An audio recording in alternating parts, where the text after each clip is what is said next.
Alright, if it ain't raining, we ain't training. Time for another midweek video. Corporal's Corner midweek video number 18. Legit, realistic camp knots that you should know. Let's get to it. Alright, so today's going to be down and dirty, a simple, legit, realistic knot course or class for knots that you should know out in the woods, okay? Far too often we get caught up in, we need this for this shelter kit, or we need this for this, and we need that for that. I'm the kind of person I want to use 1 or 2, maybe 3 knots at most, and use it for every single thing I do.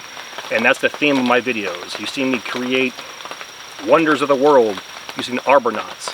And to this day, the structures are still there, okay? Tarred bank line will last for years out in the woods. So today I'm going to use this orange rope. It's very flexible. It's GM somebody or some damn thing. If you go to my Amazon affiliate link in this video's description box, click on it. You're going to see this rope right there.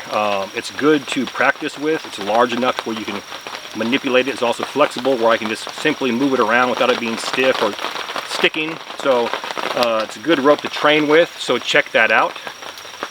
I want to kick this off with the most useful knot, in my opinion, in the entire world. That's an arbor knot. Let's go ahead and do that bad boy right now. You see me build structures with that and live and die by that. So let's get to it. Alright, so to tie our arbor knot, I'm going to take my rope and I'm simply going to twist it over.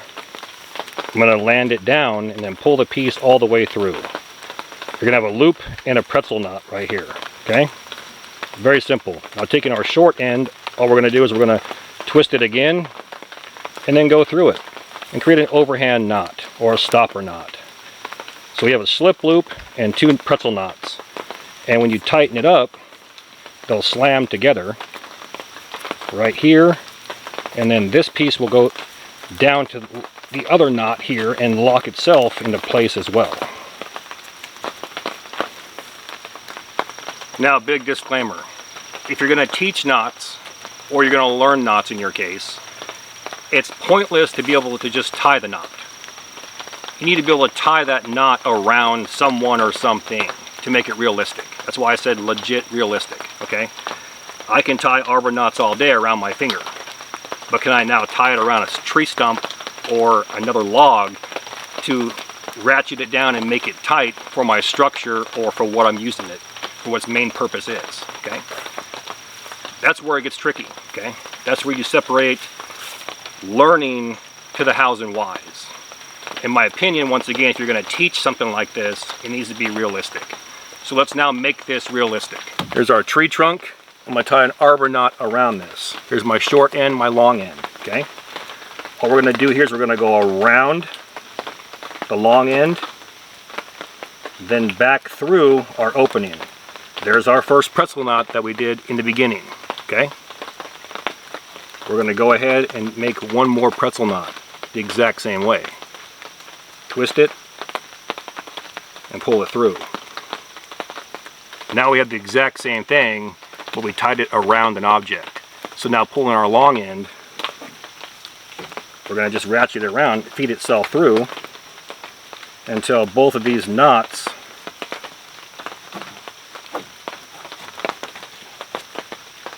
lock down on each other. Alright, so the next one here is the infamous bowline. It's taught by schools all over the country, and it is an actual ancient mariner's knot for ship's rigging, that kind of thing, used back in BC times, okay? How they invented it, who knows, how they came up with it, who actually gets credit for it. Google that and find out, because you'll get 3 or 4 different answers. But the important thing is it's meant for the end of a line, and when you tie it properly, it will never cinch down on itself, okay? It will stay that size basically until you remove it, all right? And like an arbor knot, it's one thing to tie the knots, but to make it legit and realistic, you need to be able to tie it around someone or something. So let's kick it off with 2 different ways to tie this bad boy, and then we'll up the ante. We're going to kick off our bowline knot the same way as an arbor knot. We're going to twist it, we're going to land it, and pull a small piece through. Now, taking our short end, we're going to land it right here. Then we're going to pinch both of these together and pull our long end.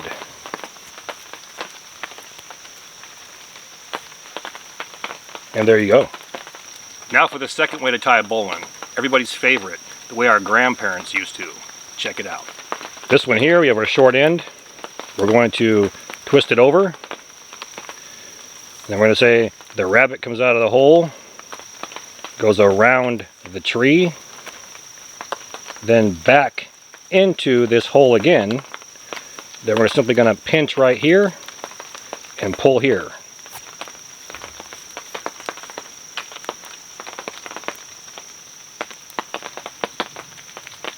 So right there you have two useful applications in a campsite or camping environment. Just knowing that, you'll be well off.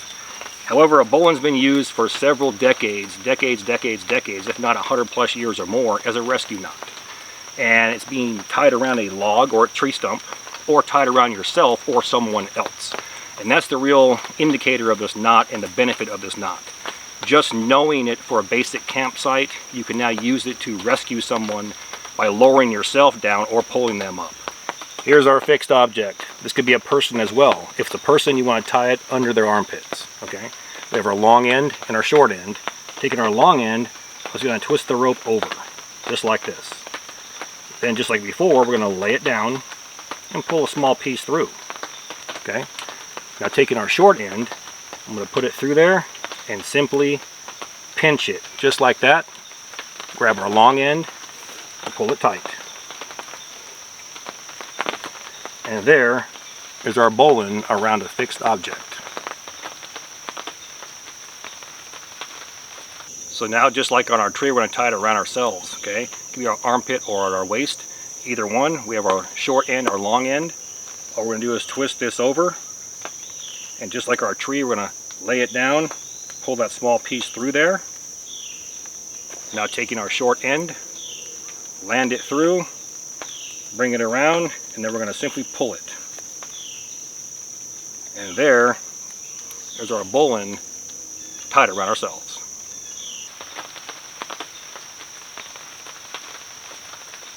And this last one here is for bragging rights. The infamous survival what if, because survival and bushcraft seem to always be built on these myths of the what if. What if I was injured and I had one arm?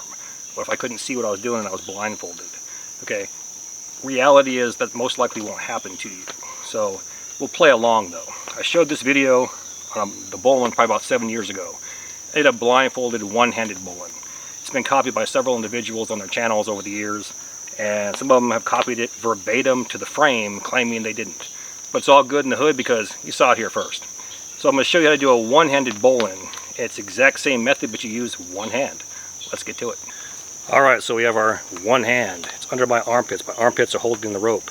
Taking the short end, I'm going to go underneath and present the rope in front of me.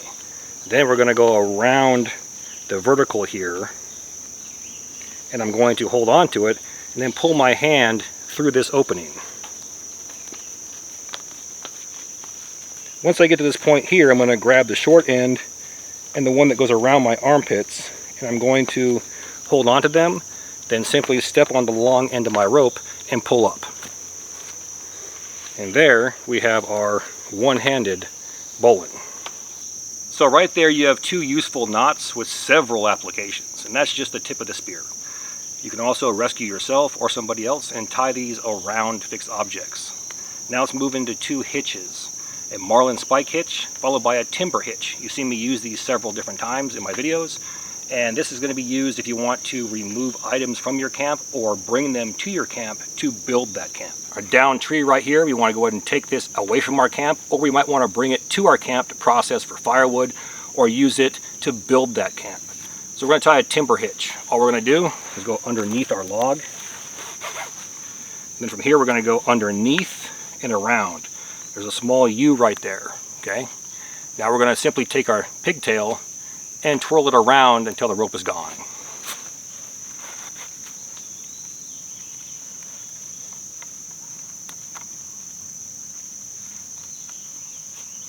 And then just tighten it down. The long end here can be tied to a trailer hitch on a vehicle or a side-by-side, and you can haul the log away from your camp or bring it to your camp.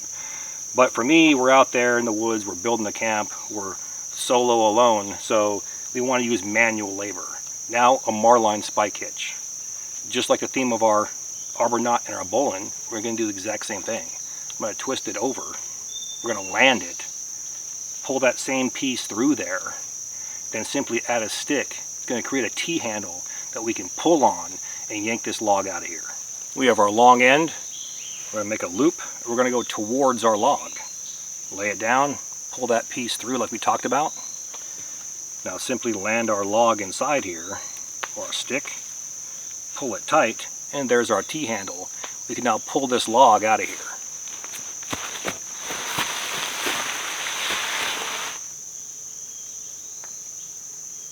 So now let's go ahead and wrap your mind around one simple movement that will do every one of these that I've showed you. The slip knot that becomes an arbor knot, the bowline knot, the marlin spike hitch, okay, all stem from the same movement. What we're going to do, twist it over, lay it down, and we pull it through. That simple movement right there does everything I've shown you with the exception of the timber hitch. Okay, so just learning this will give you a bowline. It will give you a slip knot. Adding a knot to the tail, we now have the arbor knot once we tighten it down. And we even have the marlin spike hitch. Once again, twist it over, land it, pull that piece through, add our stick, and tighten it up. And that right there, understanding the hows and whys, is what separates the men or women from the boys and girls. And it's very important, in my opinion, to understand the hows and whys and how one thing can transition into another, because learning one thing, you can do so much more. So, with that, all the gear in my videos can be found in two places. One, my Amazon influencer page, and two, my Etsy page. Both links are found inside my description box. Now please do me that favor. Hit that like and subscribe button, then ring that notification bell. Once you ring that bell, please select all notifications. And as always, thank you for your comments, views, and support. Thanks for watching. Get out in the field, have some fun. I'm going to catch you next time.